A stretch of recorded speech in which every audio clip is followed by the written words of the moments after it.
Well, hello there and welcome to this edition of the EV Revolution Show. My name is Kenneth McCoy, your host. If you don't know that, that means you haven't subscribed, so please do. Thanks very much for tuning in. If you are subscribed, I really much appreciate that. I got another new car review today, as I usually just do car reviews for the most part. I'm very happy to have a 2025 Vinfast VF9. This is their all-wheel drive SUV, three-row SUV. This happens to be the Plus version. There's an Eco and a Plus. They both look the same though, so it's hard to tell from the outside. I want to thank Vinfast Canada for allowing me the use of this vehicle for a few days as I've driven it around just to get that experience and see how they have progressed since my time with the VF8. So thanks very much for tuning in again. Sit back, relax, and enjoy the show.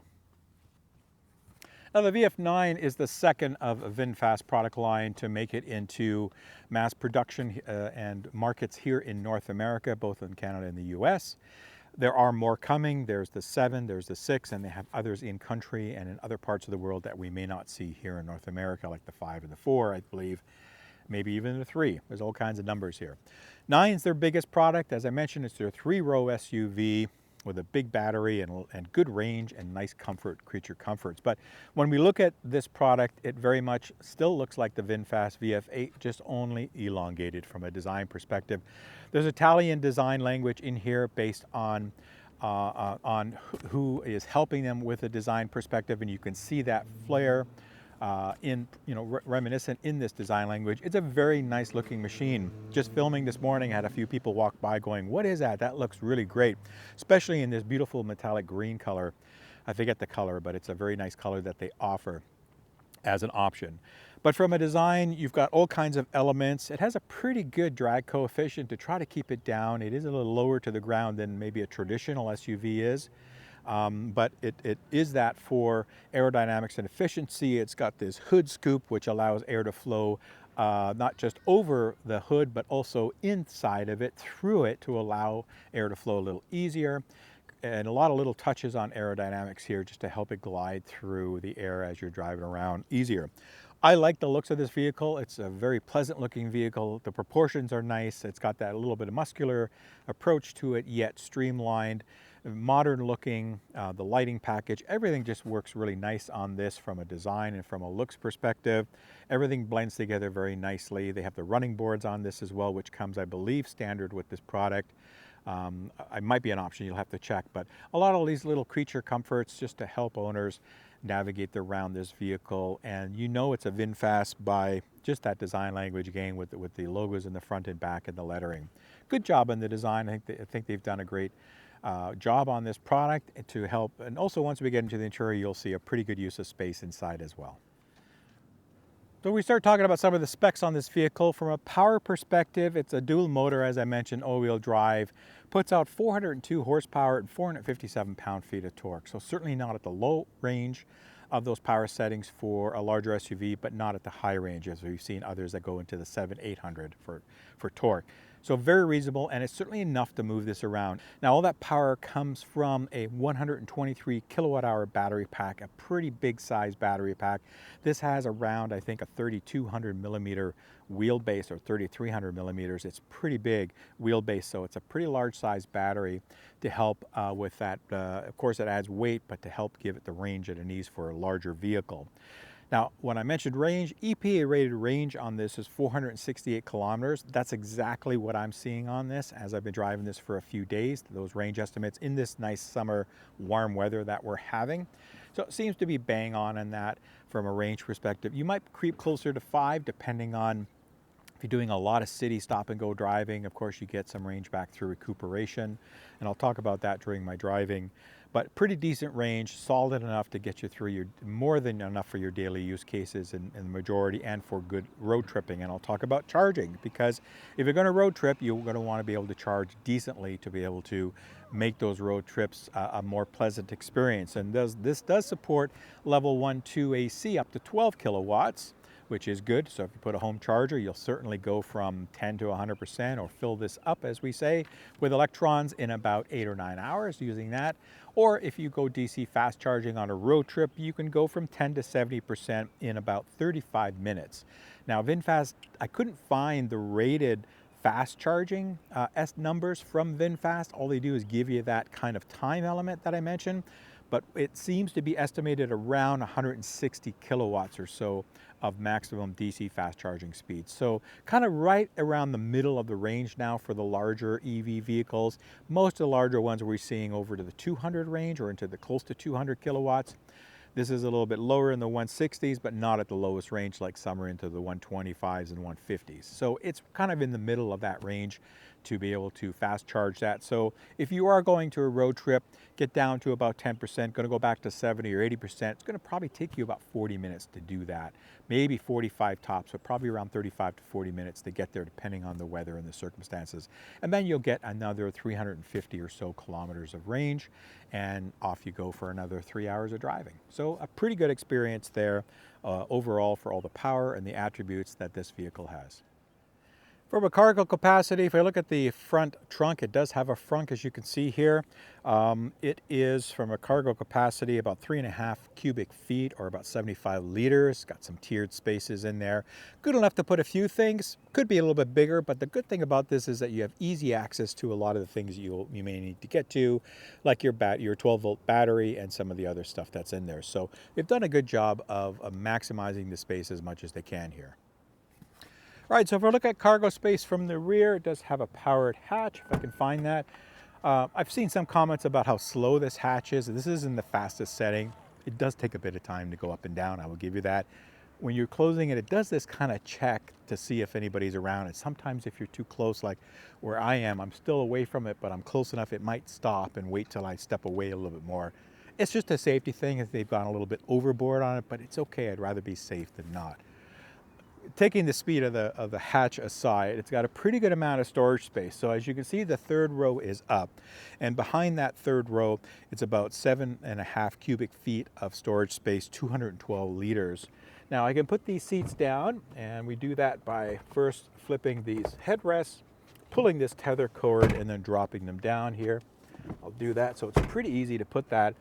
Right away, you've increased your space to about almost 33 cubic feet or 926 liters, so a pretty good amount of space. Now, I couldn't find cargo information on if I put the second row down, because you can fold those second rows. So if I go back here and just do that for a sec here, let's fold that down, and I'll go to the other side. I'm doing this all live, folks, live as I'm recording it anyway, just for your benefit.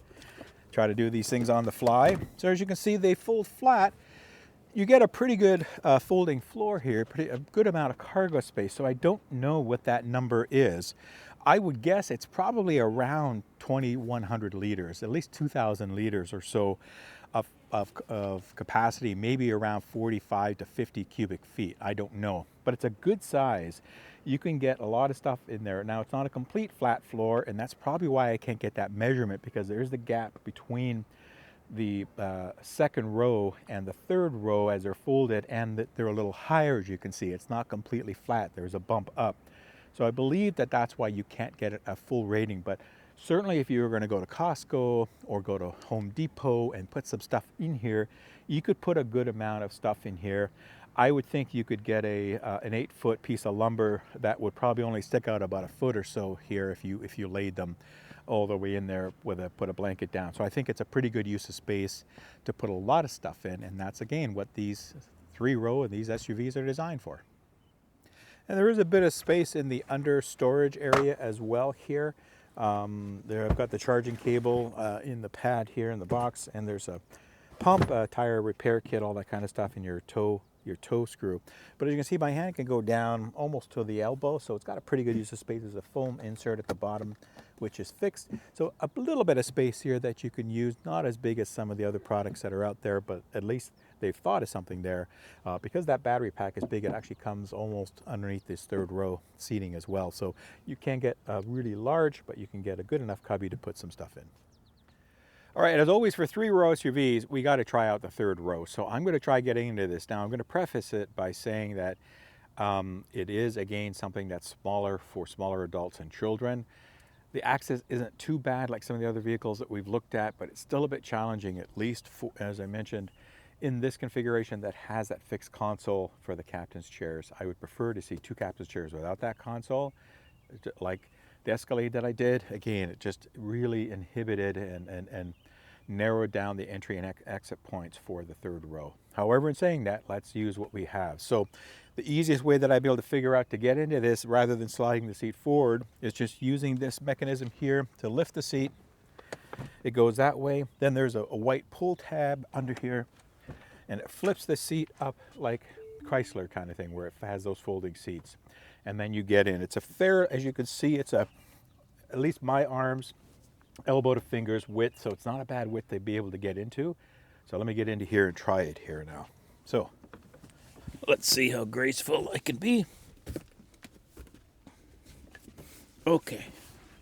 So now I'm in here, as you can see, and it's not too bad.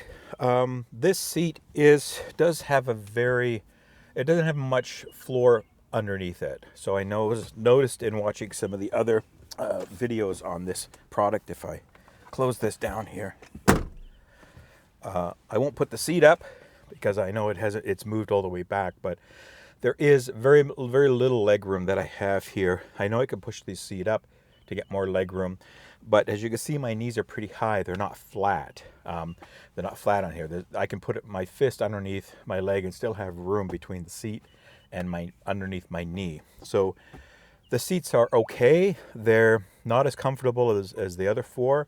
They're okay in a pinch. And I guess, again, I'm not the lightest person, so I'm going to sink it a little bit more. It's a very firm foam that these seats are, so it's certainly not uncomfortable. It's just a bit on the firm side. As far as accessories back here, you have USB charging ports, you have some windows, some vents. That's about it. You have your seat belts and everything in your headrest. So it's not bad to get in and out of by using these seats. I would stress again that it is small. I'm 5'6", 5'7", and as you can see, you can get two of me back here. It's going to be a little tight. And on a shorter trip, if I needed to put a couple of people, that would be okay. But a long time having your legs cramped like this, that would be a challenge. If there wasn't a center console, excuse me, somebody could stretch out their legs. You can stretch it out just a little bit here because there is a bit of a storage cubby under here, which you can kind of stick your foot in, but you're kind of at an awkward angle, and if it's one person, you could afford to stretch out a bit. So I hope you're saying that this isn't the most comfortable place to be in for an average size adult person. If you're on the smaller size of an adult, smaller stature, or children, then I think this will work fine. There are the tethers in the back for safety seats as well. It'll be a challenge to get a big seat in here, but I think it can be done. You'll have to again try it and go and see it, but it is a usable third row, so I will give them credit for that. It's not the most comfortable, and I wouldn't want to be here for a long trip unless I was by myself. Then I could kind of stretch out like this, and like almost in an airline where nobody's sitting in that middle or seat or something like that. You have that row to yourself. You could do that. It'll work, and it's not as bad to get in and out of. Again, I would probably go for either the bench option and see how that works for the sliders and the tilts to go forward. I think that might be an easier option. Or when they come out with this six-seater without the center console option, that would be something that I would probably jump on if I needed to use the third row a lot.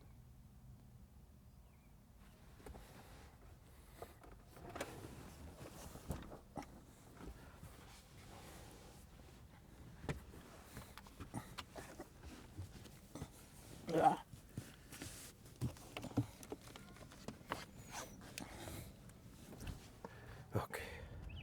Quickly show you the interior of the Vinfast VF9. It's nicely equipped. Hopefully the shadowing is not too bad. It's a little early in the morning here before it gets super hot today. So I wanted to film while it was still relatively cool. The temperature is going to get into the mid-30s humidex today, so I wanted to get out early. But as you can see, it's a nicely appointed interior. Both front seats have power controls, including lumbar support. This happens to have heating and cooling and ventilation in both the front and the middle passengers as well, both heating and cooling, which you don't see too often.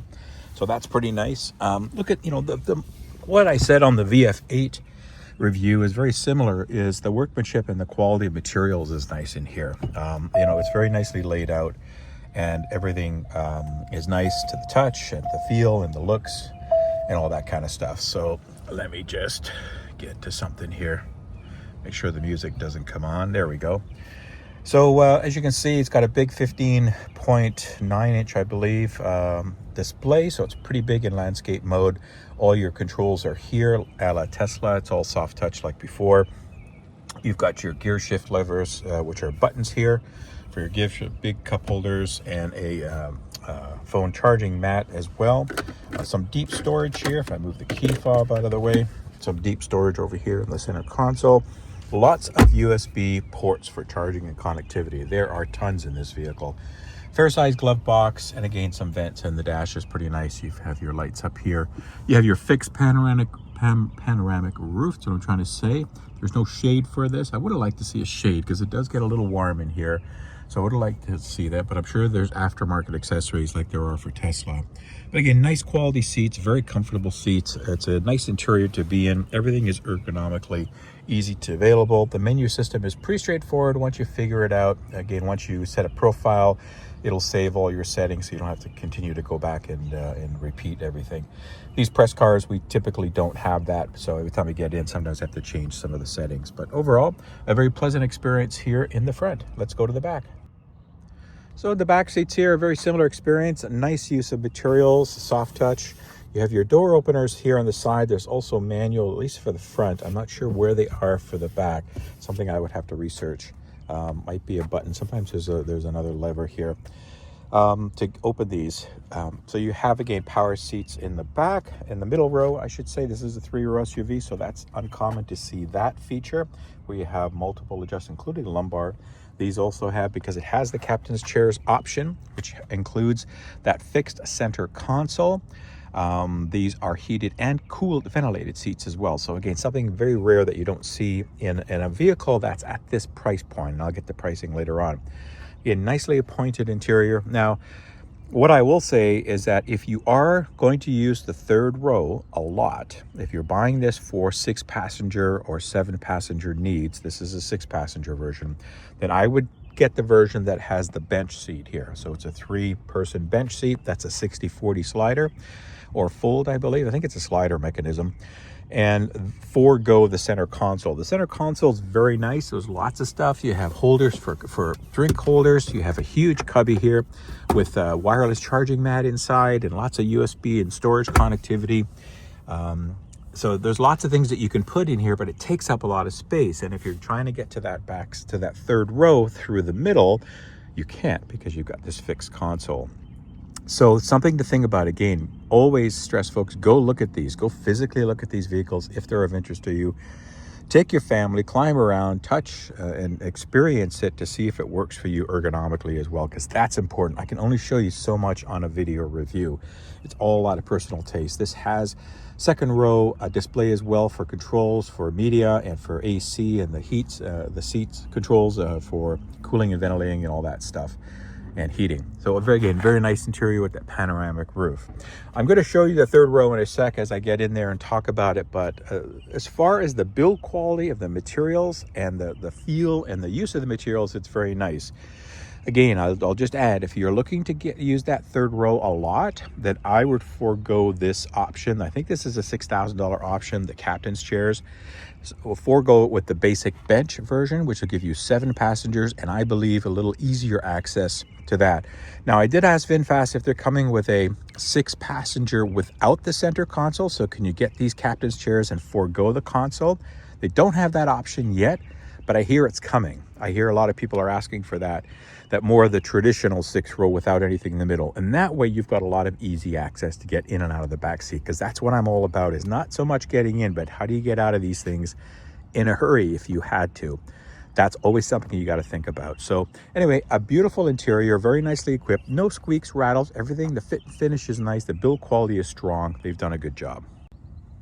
And one thing I'd also wanted to add, they mentioned these do have soft closed doors. So once you close it, they will pull in and close. So even if you try slamming this door, it will go in there, but it has a nice soft sound to it. There's a really pleasant thud to it. It's a small thing, but it is something that makes this a little bit more premium vehicle. Just giving some of my driving thoughts here on the Vinfast VF9. So It's a very comfortable vehicle, so obviously it's a good size, got nice ergonomics inside here, especially for the front row. Seats are adjustable, all that stuff, lumbar, massaging, cooling, heating, all that stuff. They've gone out on this one. But it's a very comfortable drive. It's easy to find a comfortable driving experience. The wheel is nice. Display is easy to reach. It's angled just ever so slightly towards the driver, which is nice. It's a big screen, as I mentioned, the 15-inch, and change all your software is here for everything. There are some wheel controls, but as far as driving, it's effortlessly to drive. It certainly doesn't have a ton of power. If you put it in sport mode and hammer it, you'll get some good acceleration out of that. But even without that, it's no problem to get up to speed and to get out in emergency. So I'm in eco mode. If I just slammed it, like, I get thrown back. Maybe you could hear that kind of power delivery and some of my stuff shuffle in the back there. So it has enough power when you need it. So I've just been driving it in eco mode, which is kind of the normal with kind of a mid to high regeneration. There's 3 settings for regeneration on here: low, medium, and high. There isn't a one pedal per se.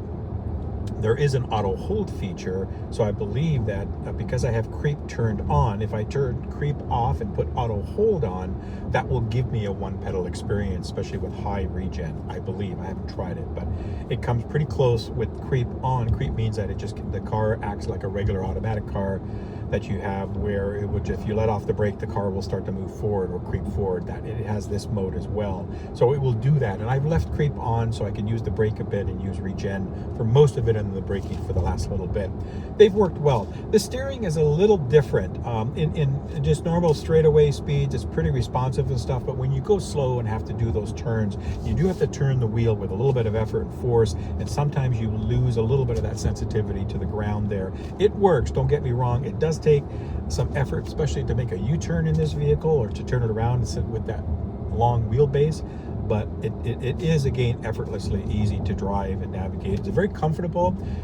I don't believe this has air suspension. It's just factory set at a nice cushioning soft setting, so it's certainly going to absorbs all the bumps quite nicely, keeps the road noise to a minimum as well, even though these have fairly big tires on them, and then it has, of course, its pedestrian sound, I believe, when you're at low speed coming. So it's a fairly quiet car, nice and comfortable. No wind noise that I could attain of at highway speeds. I did put this on the highway for a little bit just to get that experience. So everything is really nice. And again, it's got a heads-up display, so there's lots of visibility. You can turn that on or off. So there's lots of options for visibility, the speedo, all that kind of stuff here, because a lot of people don't like having the speedo just in the software. Again, armrests, everything is pretty comfortable here. The console is pretty nice, your cup holders. So ergonomically, they've thought about this. Again, as I mentioned, just that third row is a little tight, but you know, for 4 or 5 people, if you had the bench, it'd be really, really nice, comfortable space. The 2 in the third row in a pinch situation, or for kids. It's all your personal preference, and take one out for a drive. But overall, a very pleasant experience. Other than, I'm going to mention at the end of the show, a couple of software issues that I've had, a couple of bugs that have popped up. This has been a great driving experience. So I hope you enjoyed that look at the VF9. Now, of course, everything comes at a price. Now, one thing I'm pleasantly surprised at is the pricing here for Vinfast. They haven't been impacted in Canada as I believe they are in the US. So you're going to have to check your pricing out carefully if you live in the US. I don't believe they qualify for the federal rebates if they're still around as well. But in both countries, we don't have any in Canada. That they might come back. But this particular price point didn't qualify to begin with that I'm aware of. However, in saying that, Vinfast can do some pretty good discounting, because I went on their website and played around with their price configurator, and they can actually provide some pretty good discounts. So you will need to check and talk to your local area. These are sold in Quebec, Ontario, and BC right now. That's where they have sales centers. You may have heard in the news that Vinfast was closing some Canadian outlets. Those were predominantly mall or retail area outlets. And I can understand from a business perspective, those are very expensive to maintain and to lease from these nice malls, you know, like Yorkdale and other more upscale malls. So they're still keeping their delivery and service centers in Ontario, Quebec, and BC. And as far as I know, they're going to also open up a dealer network as well, like an independent or franchise dealer network. So that'll be coming. But they fully support these vehicles. And in that support, they do offer the best warranty in the business with 10 years unlimited on the battery pack and motors, I believe, and a very comprehensive 5-year, I believe, on the rest of the vehicle, but go on the website and double check those out. I know from the battery warranty, it's the best in the business that they offer. They very much stand behind their product. So as I mentioned, of course, everything comes at a price, and these start with the Eco version at $74,890. This is the Plus version at $78,890. It's a little bit more with the optional paint that this has, and the third row option. I just took the base pricing on there. So when you get to that third row of a couple of more grand, you're at about $85,000, $87,000 as you see it here kitted out. So it can be pretty pricey. Now again, personally, I wouldn't go with the $6,000 option. I would go with the bench and go with a standard color, but colors are always subjective. And you can get it for that $78,890 if you did that, either in black or white. Those are their standard colors. So for that pricing, even starting at $75,000, that's pretty reasonable in the 3-row SUV market. In saying that, for the range, I think is pretty decent. The charging specs, I think, are pretty decent. The build quality is pretty decent. I think overall, this is a really nice vehicle, and that's one of the things I concluded from my VF8 review, was that overall, it was a really competent, capable, and nice vehicle. Where they're still having some challenges, and this is because I do try to bring an independent review, is they're still having some software issues. Not many, but they're still having some. I experienced, just in a few days that I've had this, some small software glitches. Nothing that has impacted the drivability of this vehicle pretty well, but annoying things, you know, like a sensor tripping that my tail lights were out or something and it would start fast blinking. Once I shut the car off and left and went back, that cleared. So those tend to be more annoyances than anything critical with the systems, but you shouldn't have them in a vehicle that's $80,000, right? So I would just again go back to Vinfast and say, keep working on that software, keep refining it. They have refined it quite a lot from the first editions, I remember.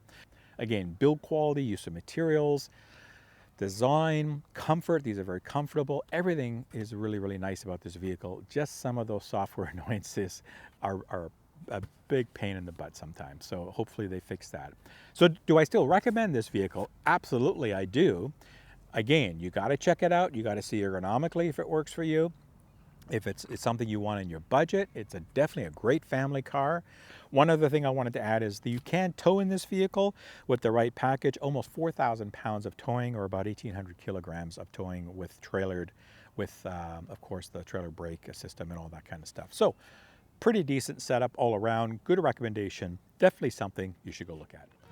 All right, and that's it for this edition of the EV Revolution Show. Thanks very much for tuning in. Hope you enjoyed my thoughts and review of the 2025 Vinfast VF9, their large 3-row SUV all-wheel drive.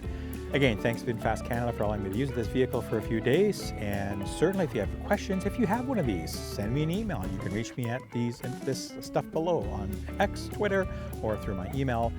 Send me an email. I'd love to hear from people. I don't hear from people too often, so I'd love to get your take on if you have one of these, what you like about it, what maybe you don't like, and how you've enjoyed it so far, if it's worked for you.